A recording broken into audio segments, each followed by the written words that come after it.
I don't want to just believe something because somebody told me it. I want you to have a conversation with me. Like I want to be able to like push back on your thoughts and you not just drop the conversation because feel like it's disrespect.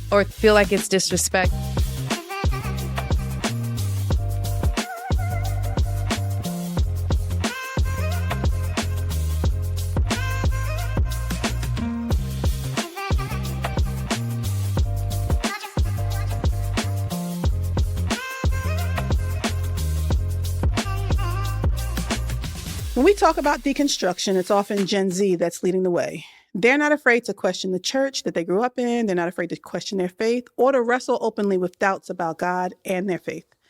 For some leaders, that's scary. But for missionaries, it's an opportunity. Today, we've invited young voices to the table to share what deconstruction looks like for them and for what the church needs to hear if they want to reach and disciple Gen Z. I am partial to these Gen Zers because we go to church together, and one of them is my son. Welcome, everyone. How's it going? That's good. I'm just trying to figure out is their partiality going to show favoritism? Or like, what is it going to look like? I'm partial to these Gen Zers because I love them. Okay. Okay. It's okay. Love them. I am with it. You know, and I'm also partial. I mean, these are my people here at the church, and I'm also partial to Gen Z, being a father of 6 Gen Zers. We got 10 between us, right? No, we got some alphas? No, I don't have any alphas. I have all Gen Zers right now. So it is something that I live every single day. You got it. You know, working and talking with these Gen Zers. But, you know, hey, I love it. So I am also partial to Gen Z. Mm-hmm. Welcome. Guys? Welcome. How's it going? Introduce yourself. Yes. Introduce yourself. Go ahead. Ladies first. Hi, everyone. My name is Angelica. I am a millennial, you know, in between. I go to Blueprint Church. Happy to share my experiences with y'all. We're glad to have you, friend. Yes. And my name's Jeremiah. I am Miss Missy Branch's son. And I work closely with the Hottie. But yeah, I'm here as an urban minister. I lead the college ministry here at Blueprint Church. And so this is especially pertinent conversation for me. Yeah, and I'm repping the BPU attire, the gear. Shout out BPU. You know? So I'm excited. You use the term zillennial. Yes. For those of us that don't understand that language, what are we talking about? Well, I consider myself a millennial because I feel like I relate to both aspects of the millennial generation and aspects of the Gen Z generation. And I have older siblings. I was just saying this before the show. I feel like those with older siblings, like I know dial-up. I know whatever else you guys want to talk about. No, she didn't say the dial-up. Do you know she know dial-up. You know a payphone? Yes. Have you seen a payphone in your life? I have. Okay. Floppy disks. Okay. Okay. We're coming with She's it. legit. I love it. We accept you. Yes. Wait a minute. You said we accept you. Are you a millennial? Go ahead. Okay. I'm just trying to see what I'm just trying to see what we're talking about. Coming up. We all trying to I'm just loving it. I'm loving it. All right. So, I mean, we've been talking on the kind of this block to talk about like this idea of deconstruction, reconstruction, right, and just all of that. And so, right now, we're just talking about like in the concept of the Gen Z, right, and this deconstruction and all that. And I think Gen Z is just like the younger, right, and especially as we're talking about there's different challenges, different things that are faced. And so when you guys hear the word Gen Z, right, or your journey, your faith journey, or how would you describe that? Yeah, I think for me, one, I am the oldest of my siblings, but I have some older friends who are like brothers to me. And even I wound up skipping a grade. Just starting school early and skipping kindergarten, going straight to first. So I was always kind of the younger and in the group. And in some ways I was protected. I was protected from my parents just shielding me from the harsh realities of growing up in Philly. And so to some degree, there's that aspect where the world felt safe while I was young, and then later on had to realize some harsh realities and learn through those. Also, I still spent a lot of time exploring and having the freedom to explore in ways that my dad would say, like my dad would get angry when I would ask a question and then just go instantly search the answer. He'd be like, "You don't have to go to the library no more. We used to have to just wonder." And I wouldn't wonder. I would just, and so I think it had benefits for my faith. I think it had some downsides as well. I'm like similar and different at the same time. I'm collectively the youngest out of my siblings. But I feel like I tend to be the older side of my friend groups. So having that younger perspective, or like people looking to me to help, whether it's in the faith or in life. But like kind of what Jeremiah was saying about just having the world at our fingertips from such a young age. I wasn't just wrestling with what my mom was telling me in the home or what the church was telling me in the home. Like I have exposure, and I've always had exposure to what's going on in the world, and to search up whatever I want to search up, look for answers in different places, which I think is like very unique to our generation and the generations below us. If you were to think through your faith journey, I mean, you obviously are still here. I know for me growing up, church was, while it was about God, it was really about my friends. It was about, this was a community that was safe for me. What would you say would be the thing that has kept you? Was it, no, it's my relationship with the Lord, or this is not, of course, your relationship with the Lord, but, or just the studying, the growth, the Bible studies, or was it, I have community with these people and we share that? I think for me, growing up, I did grow up in a church that encouraged me to ask questions. And I felt like that gave me a good foundation of what I believe in. Like, I'm not just receiving what you're telling me and taking it as truth. I'm able to push back and ask questions. And then as I became an adult, I think college is the turning point, honestly, because no one was forcing me to go to church. No one was forcing me to read my Bible.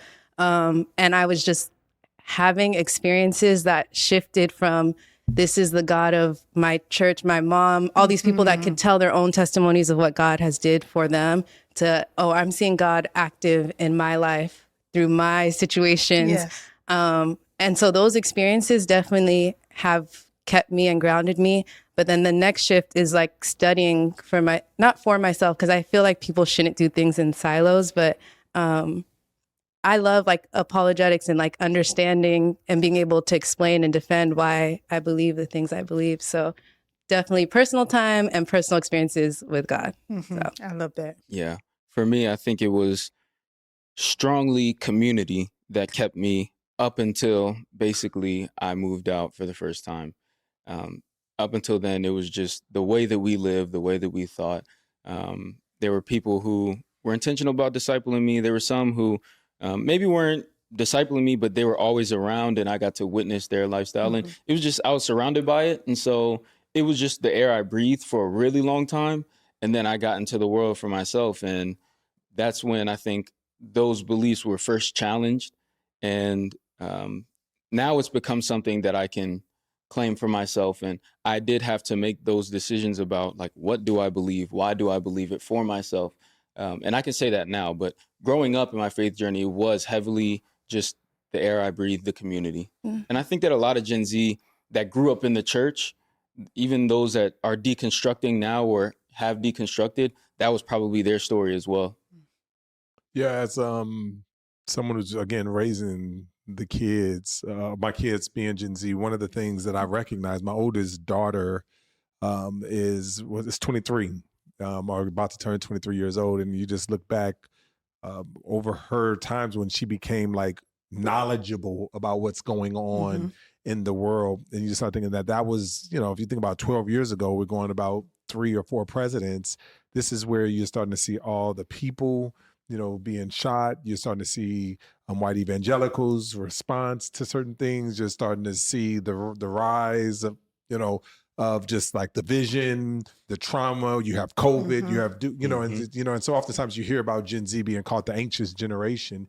And then I started thinking think about what Gen Z has been through, in the times that we have. I mean, that we've experienced some things that only happen once in a lifetime, once in a century, all of that's taking place and what's going on. And so like a lot of my kids and my friends was asking questions like, it feels, because as believers we were just older believers, we just taught like, you just don't question God, just just believe, just have faith and those types of things. But there was this, like, I remember just hearing, like, I feel like you guys are protecting God, because if there's a God, why is there so much trauma? Why is there so much tragedy? Why is the fear of going to school, because like the shootings, Columbine, like there's like afraid to go to school, the protests, like all of this is taking place. And these are the types of traumas that we didn't have to experience per se growing up. When ours big thing growing up in Cali, I just have to worry about the earthquake. If the floor starts moving, go underneath that door, get under your desk. Okay. Like that's a special kind of trauma. Hey, but listen though, but it's better than being in the earth. It's better than being in a tornado. Yeah, it's better than being shot at. Yeah.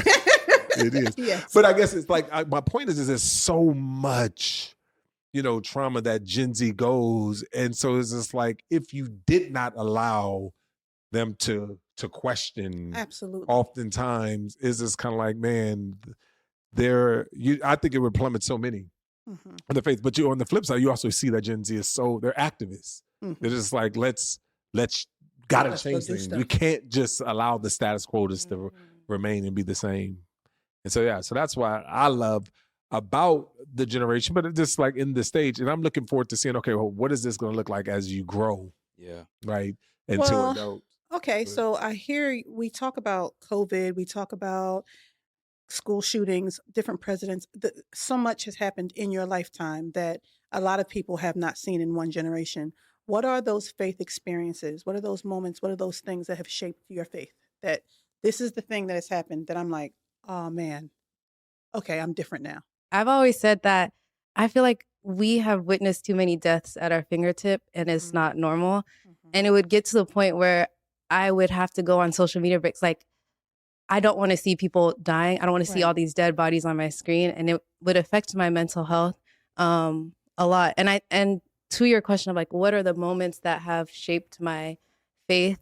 When my father passed, I remember like just being so alone, so in my thoughts about everything that I wanted and expected to happen before he passed away, and just praying and crying out to God and feeling like I always remember feeling his peace in my bedroom one night, and that experience like changing how I see God.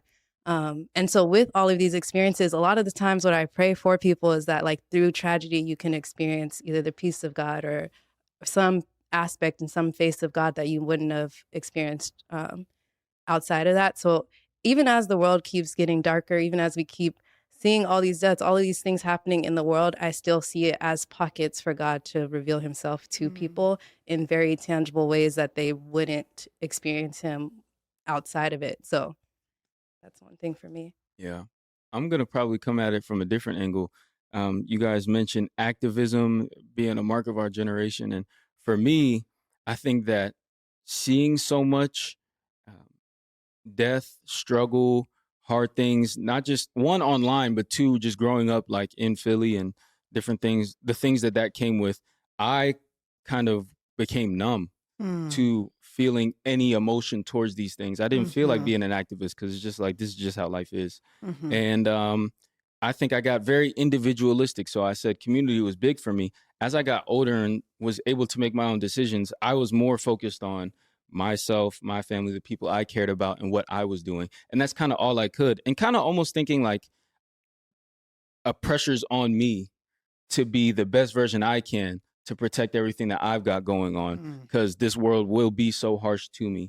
And so I think one of the strong things that I think it affected my faith in a lot of ways negatively, like I was focused on answering my questions. I was focusing on how does God fulfill my desires, or what really, it wasn't even about faith or about what God was doing or not. I just lived for myself and for what I felt. And I think one thing that strongly helped me was community. It was people being around me. It was even times where I was backslidden. It was friends coming to me and being like, hey, I went to my church and I confessed, and the way that they surrounded me with love we had conversations and just getting a picture of the church in a different light, in a positive light, seeing them doing better than I was. It was a testimony for me. And then that kind of drew me back and said, hey, I can come back and confess. And the love that I felt from my family, from the church, from people around in their attempts to do it right really helped me it reminded me who God is and who his character is. And then began the investigation into what do I really believe, How much of what you really believe do you feel like is formed based upon your lived experience, in-person lived experience versus your online lived experience versus like, that idea? Because we oftentimes talk about like, where's our formation coming from, right? As missionaries, discipleship, disciple making. And so people are like running to try to get discipleship online and things. How does that, like the lived experience, because we learned about the kind of the iPhone. I remember when the Palm Pilot first came out, like, so we learned. You remember when beepers came out, right? Because I remember that, like, for instance, when tragedy first happened with the Rodney King and the LA riots, right? 93, right? I remember getting the 911 page on the beeper, right? It was a 911 page. I was in LA. We got the 911, like, you had all type of things. You had to read it backwards and all of that to try to figure out what they were trying to decipher. Because there was no text. So you took the numbers and creatively reused them to create words. Like hello was a 4 upside down and an E and a 7. I think I said. You said read it backwards. I'm like, what do you mean? Yes, you had to decipher. You had to decipher it. And so that was like our day. But now we're in the time where, like you said, you can just look at your phone. You can get all the information, the wonder and all those things. So I guess what I'm talking, when it comes to your formation and all that, I mean, how does that impact in lived experiences and lived online experiences? Yeah. I think for me, one, there is a good mixture, but I would say like I spend a lot, probably an unhealthy amount of time online. Like, and that in essence helps me to feel connected to whatever culture.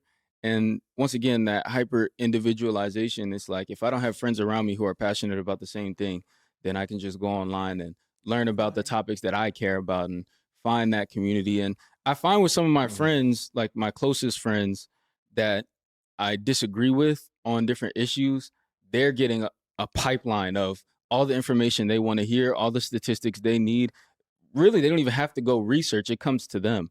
And then they're spouting out what they hear into those arguments or into those discussions, reposting those things. And so the information comes to me. Once I've trained my algorithm, this is what I like, it comes to me. And then it says, here are some things that I think you might like. And that's kind of had a big impact on forming like my personality and the way that I think about things, the way that I view things and approach things. And it's been in healthy ways in some ways, and then, or like it's been helpful in some ways, but it's been unhealthy in other ways. And there's a good and bad side to it. I do like the access to resources when I have questions, when, if I'm evangelizing and someone asks me a tough question, I'm like, bam, that's a good question. Boom, pull it up. And I get to have answers. But then I have access to everything, and it's up to me to figure out what's credible, what's not credible, whose opinion. And then even then, because it's a buffet, it's basically like, which one do I agree with most, or which one makes the most sense to me? If I listen to 4 different viewpoints, I get to just pick. Before it was like, here's what we believe and here's why and stuff like that. So yeah, there's definitely pros and cons to it. So you were formed more, you would say your experience was more online. Yeah, I think earlier it was in person, but I think as I've gotten, older, my parents, just to clarify, my parents didn't let me own a cell phone until I could pay for it. So, so I didn't have full access to online when I wasn't like in school or with friends until I got old enough to pay. So what emotional trauma has that caused you by not having? I'm scarred. Scarred. There is some. Guess who's not my scarred? Wallet. Amen. I will say, I mean, we don't have to unpack it, but when I was 15, I got a phone when I was 16. When I was 15, my family we moved from Philadelphia with all my friends, with all my community, to North Carolina. And all I had was a house phone and no numbers. And I know back in the day, y'all used to memorize numbers and then, spin the circle, but we didn't memorize them. is Did you this say, shot did you say spin the circle? Is this shot He That's shot what he first, said. talking feel about what like he's trauma. angry with No, me. that's it. I lost connection with a lot I of feel like friends he's that angry way, with a lot me. of No, that's community. I was completely valid. ungrounded from those friends. And then I would get calls, to the numbness piece for me. I would get calls, so-and-so died, so-and-so got shot, Yes. so-and-so got killed in a hit and Because run of where you from live. one of the friends, and I wasn't even able to connect with them. So one of the benefits of social media is continuing to be able to stay up to date with your friends, and I didn't have access to that because I got it later than some of my friends. So many benefits. I think there's lots of benefits, but what about you? I was just like touching on the point of how accessible it's been for our faith and just the pros and cons of that. Like I remember growing up, it's not like you're going to social media for a religious video or something. I might be scrolling and I see one as a high schooler and I'm like, oh, if I scroll away, Jesus is gonna be mad at me. Like that's like that's like the very foundational. But now it's like I've realized how much I can't take for face value online. If I'm seeing like a 30-minute or 5-minute clip of somebody's sermon, I can't just say this is their point. This was the point they were trying to make versus people are clipping and sharing things for a purpose. And I might not always agree with that. I think it's taught me to have to go back and research before forming an opinion on things, especially with what's going on in the world. And then to Jeremiah's point, like whether they're a false teacher or a real teacher, whether you just became a Christian or not, everybody has these microphones that they can buy and start sharing with people. And I'm very hesitant to like just take in new preachers or speakers that I don't know and I haven't like certified for myself just because I don't know what they're saying. Like a lot of people are just saying crazy things. So Would you say that's common? Like your take on that is common amongst other people on Gen Zers, or is that something like that's just a form of your maturation process? I think more the latter, because I'm a twin and my sister and I talk a lot. And there have been times where like she'll tell me something is happening or like try to reiterate a story. And I'm like, can you just send me the full video so I can, before I comment, before I form this opinion, can you send me the full video? Because I think whoever is trying to tell you these things may have said it with already their like biases added to it. And I noticed that with a lot of my friends and a lot of people in our generation. Like you said, you don't realize that you're getting a single view of a story. Like all of my timeline is telling me one thing about this event, and all of your enemy, all of the other person's timeline is telling them a completely opposite opinion. And the truth is usually somewhere in the middle, or the truth could be what I'm already seeing, but it's just like, honestly, the 2016 election is probably what made me realize that what I'm seeing is not what the world is seeing. Because I was in a very democratic state and Hillary Clinton was winning that election, but then the results were different. And that's when I realized, oh, I'm being fed something that is not what everybody else sees. So I will say the latter is right. There is a sense of that's based upon your maturity, because there are conversations you would have with adults twice your age who can't grasp this is not real. Someone has made that up, and it's just designed to have you be angry. And so, yeah, I just want to commend you on that. And I'll say this. I think that's why it's more of the former. I think Gen Z does interrogate everything that doesn't feel safe. Yeah. So like, and you'll see like our generation kind of clowning, older generations who can't tell something's AI. And then now because everything's AI, there's always something. And there's a lot of arguments and comments, and people can chat GPT stats, and they can, I think on X, there's like Grok, and you can just be like, hey, Grok, explain this for this person that's sounding dumb. Like, so we have so much information that I think we do interrogate everything that doesn't feel safe, but we can get siloed because we're hyper individualistic, we can get siloed into what we believe, and it's hard to break that down. So let me ask you this. Let me ask you, because oftentimes when we talk about Gen Z, we're talking about how, Gen X's or millennials or whatever reaches Gen Z. How does another Gen Zer live missionally towards other Gen Zers, right? Like understanding that you guys have some of these commonalities, and those who have trusted in Jesus, like what are some ways that you say to reach other Gen Zers? I would say two things, like try and find what they're searching for in their core, and meeting that need, or showing how Jesus meets that need. A lot of people might be just longing for community, and so that's why they're doing this. A lot of people might just want a space to be creative.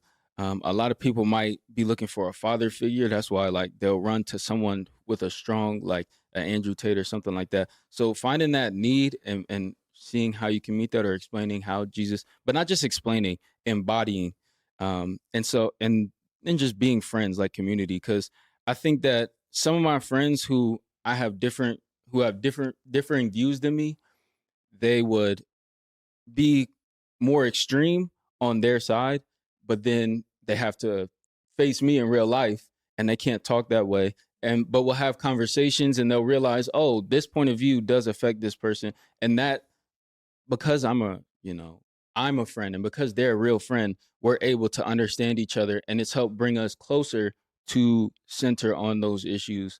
And so I think just presence, and then finding what is the core of what they're searching for, and how can I help meet that, or how can I help point to how Jesus meets that. I was gonna say, I don't think you should try not to assume you know what someone believes and everything underneath that. Like somebody saying a statement of I support I'm pro-life shouldn't automatically mean every assumption you have with someone that says they're pro-life or they're pro-choice falls with that person. And I feel like having the conversations with people to understand their point of view, because you'll often attack something that they don't even subscribe to, but you didn't give them the chance to like explain their point. Yeah. I also think like when relating to older generations, and especially in a Nigerian culture, we are just taught to respect. And I love respecting like my elders and everything, but there's not the two-way respect given. And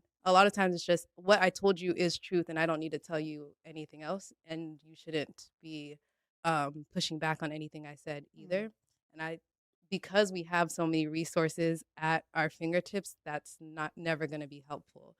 That's called how we were raised. Yeah, I was going to say there's a couple of things. Yeah, I think there's a couple of things. One, all of those resources weren't available, so we had to listen to the people who knew, and the people who knew were the grown people. Yeah. Two, you come from certain communities, and it doesn't matter what you think. The grown people do the thinking, right? So you can think when you're grown. Right now, we think and we tell you. Yeah.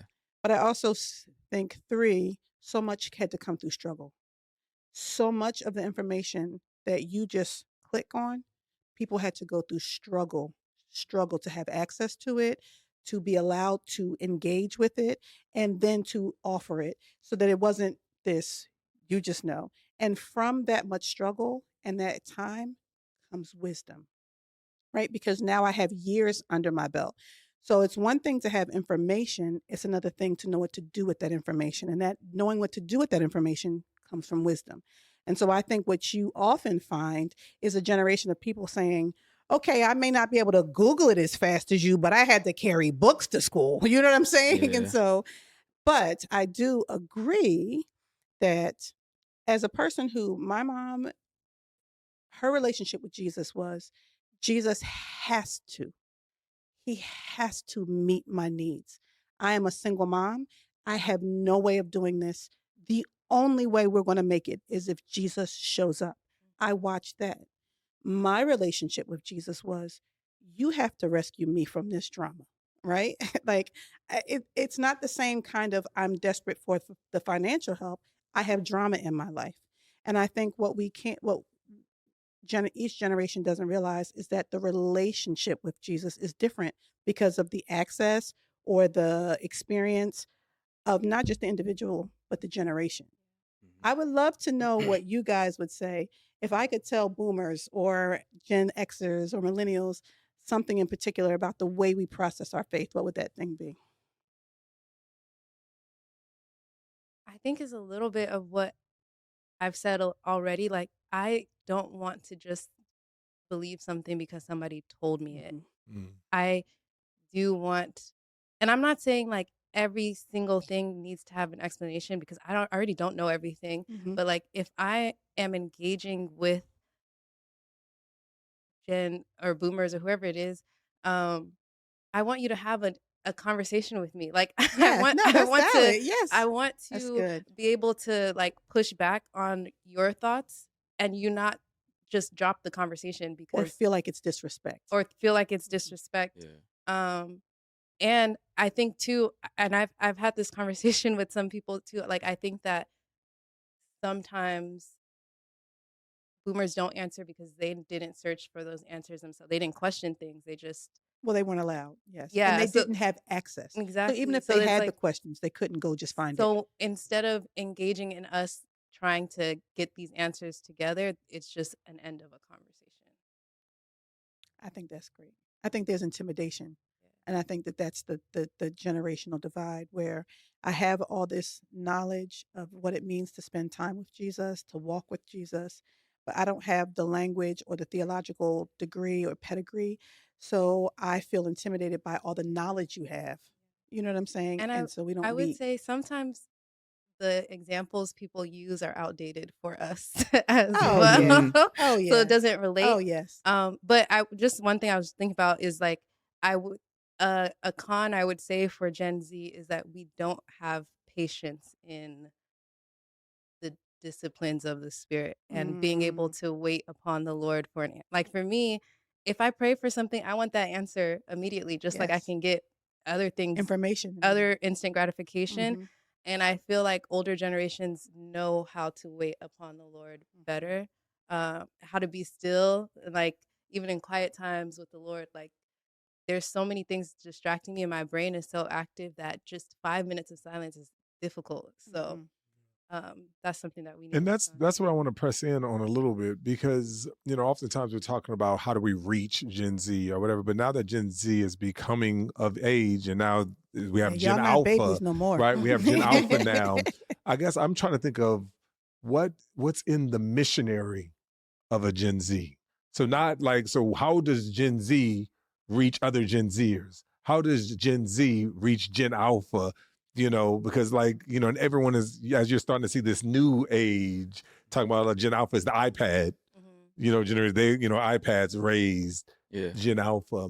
And so as you're starting to see another generation that you don't understand come up, just like, how do you reach one another and how do you reach the next generation? I've noticed that I don't normally have to, and I'm not saying this is a good thing. I don't normally have to be the one bringing up Christianity, faith in the context of the world. Like people are having the conversations. I might be there, or people might come to me because of how I live my life, or that they're seeing something different. Like a lot of times, my friends are the ones asking me about a church service or a Bible study or a worship night. And then there are also times where I can just be at a brunch and at a party, and someone brings up Christianity. So it's really what you like to say, like our life on mission. I don't think that Gen Z is it.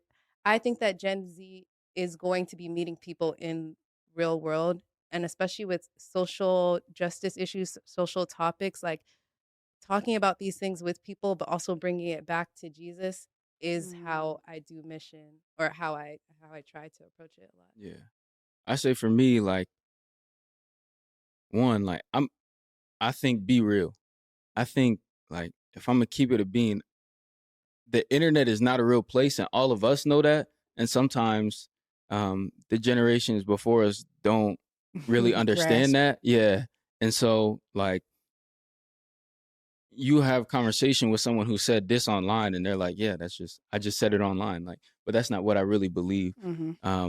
And they can tell the difference between someone who is fake, someone who's pandering versus someone who is real, authentic. And for me, like being a real human, even if it's your online presence, people flock more towards the person who's honest about their journey, about the rises, the falls, the mistakes, than the person who puts up a perfect image.